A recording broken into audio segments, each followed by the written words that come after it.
Welcome student. आज का जो हमारा लेक्चर है ये हाइजेनबर्ग अनसर्टेनिटी प्रिंसिपल जो चल रहा है हमारा, इसकी लास्ट एप्लीकेशन हम पढ़ने वाले हैं।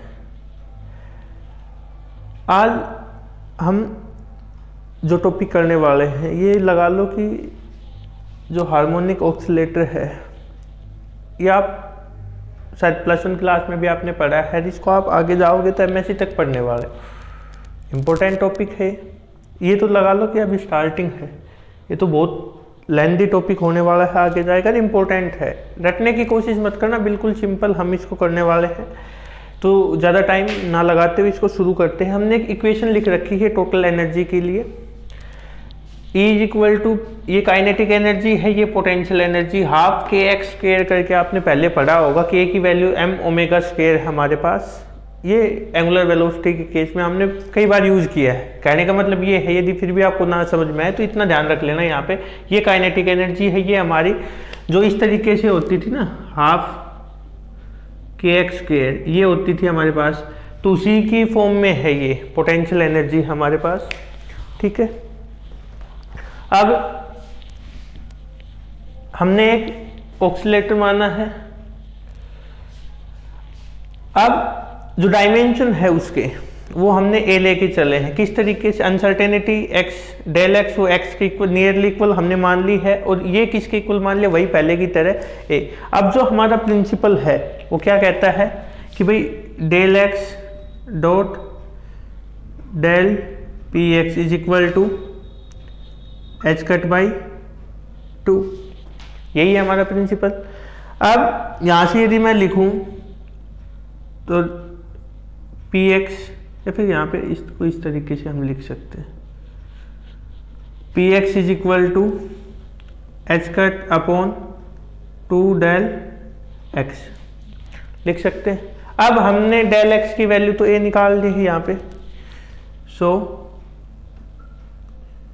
px is equal to h/2a हम इसको लिख सकते हैं।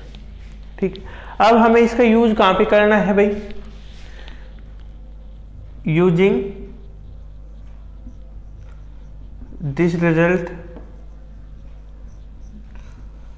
In equation first. Equation first में हम इसका यूज करने वाले किस तरीके से कि E is equal to h/4a² into 1/2m।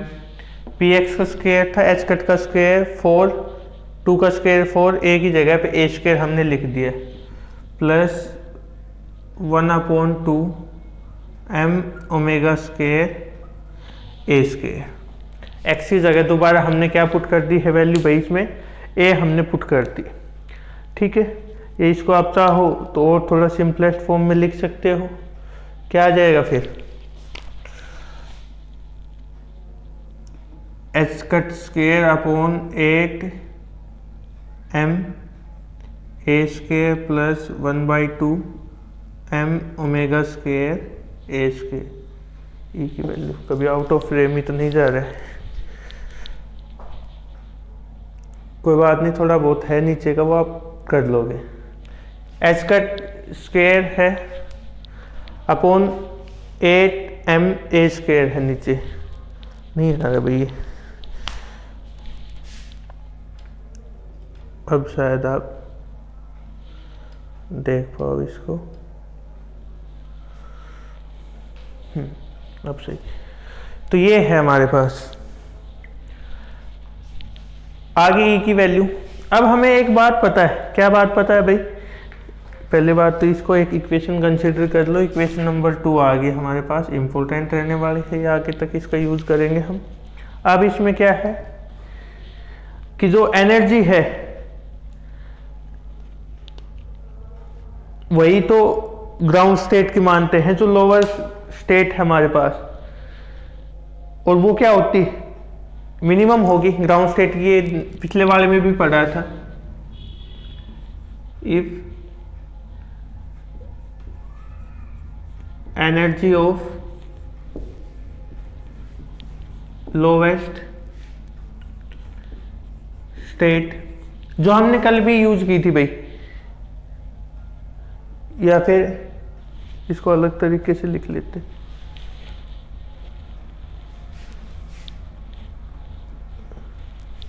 क्या कि इफ द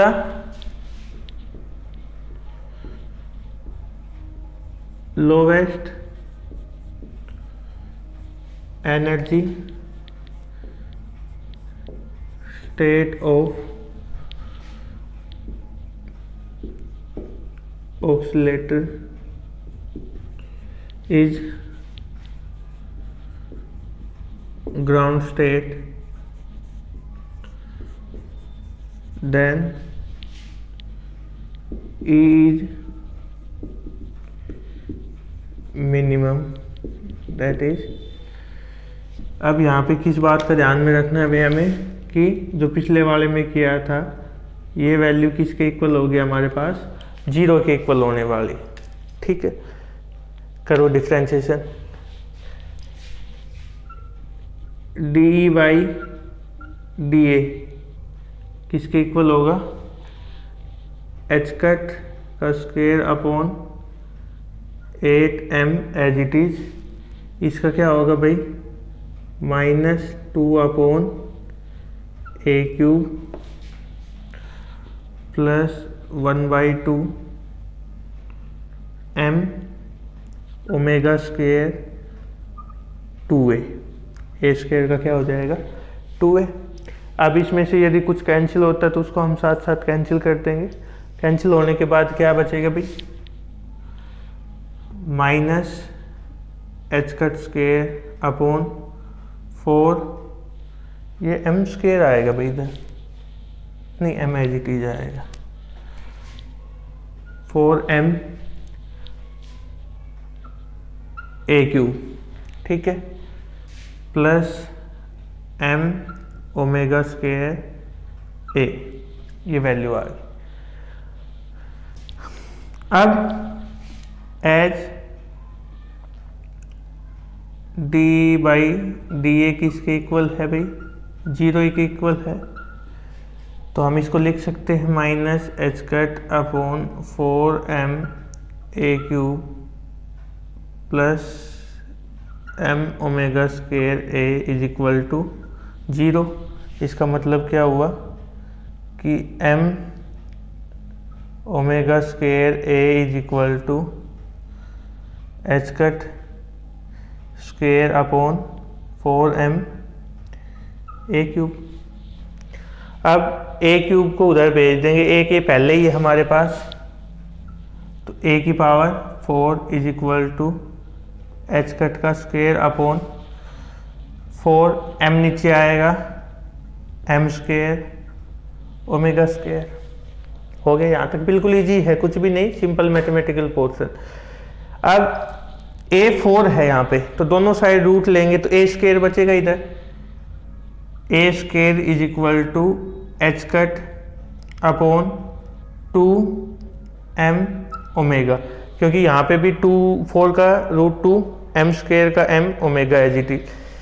अब यदि हम यहाँ पे भाई a की वैल्यू निकालें, किसकी वैल्यू निकालें, a की वैल्यू, तो किसके इक्वल हो जाएगी वो, H cut upon 2m omega और इसकी पावर 1/2, मतलब रूट लगा दिया हमने, सिंपल सी बात है ये। अब यहाँ तक आप कर सकते हो। अब जो ये वैल्यू आई हमारे पास, इसको हम भाई पुट करेंगे किसके अंदर, जो इक्वेशन नंबर 2 है हमारे पास उसमें।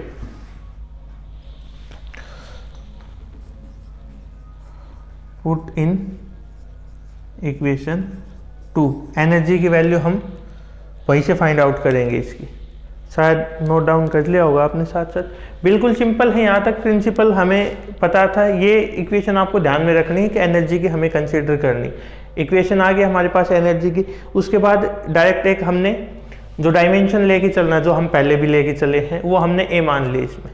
ठीक है, अब अनसर्टेनिटी है वो इक्वल इसके है, प्रिंसिपल हमने अप्लाई किया है, ये आपको पता ही, Px की वैल्यू हमने निकाली, ये वैल्यू आई हमारे पास, इसमें x की जगह डेल x की जगह हमने a पुट कर दिया। बाकी तो सारा सिंपल है, वही डिफरेंशिएशन, मिनिमम ग्राउंड स्टेट में है तो उसका डिफरेंशिएशन किसके इक्वल आएगा, 0 के इक्वल, वही हमने पुट किया यहाँ पे। अब मैं थोड़ा भाई इस पोर्शन को रब कर देता हूँ।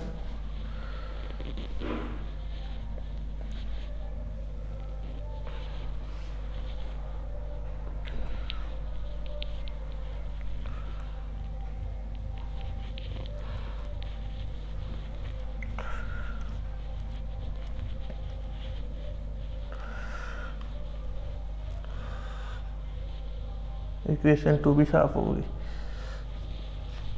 कोई नहीं, इक्वेशन 2 लिख देता हूँ मैं एक बार। m omega square m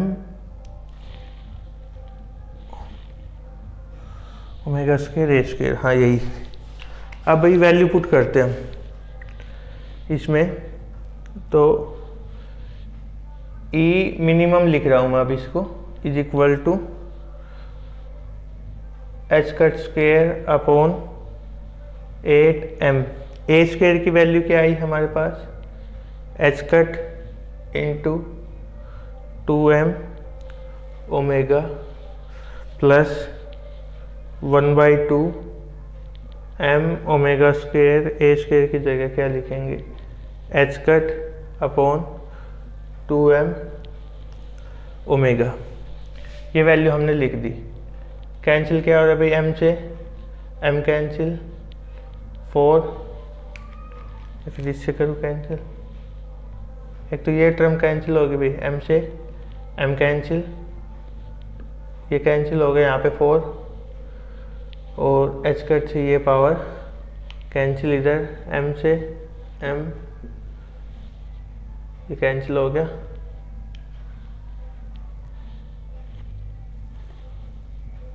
H cut omega upon 4 plus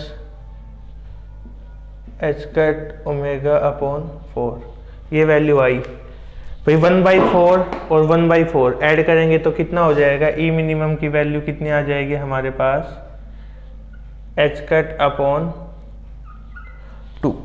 ये वैल्यू आएगी हमारे पास किसकी भाई, कि जो मिनिमम एनर्जी है उसकी वैल्यू आएगी, ठीक है। बिल्कुल आसान आपके लिए पेश किया है कि ई मिनिमम की वैल्यू ये आएगी हमारे पास। अब इसमें एक बात का ध्यान में रखना, और इसको हम जो दूसरा नाम है 0 पॉइंट एनर्जी भी बोल सकते, लिख देता हूं मैं, this is the minimum energy of linear harmonic oscillator and also called 0 point energy of linear harmonic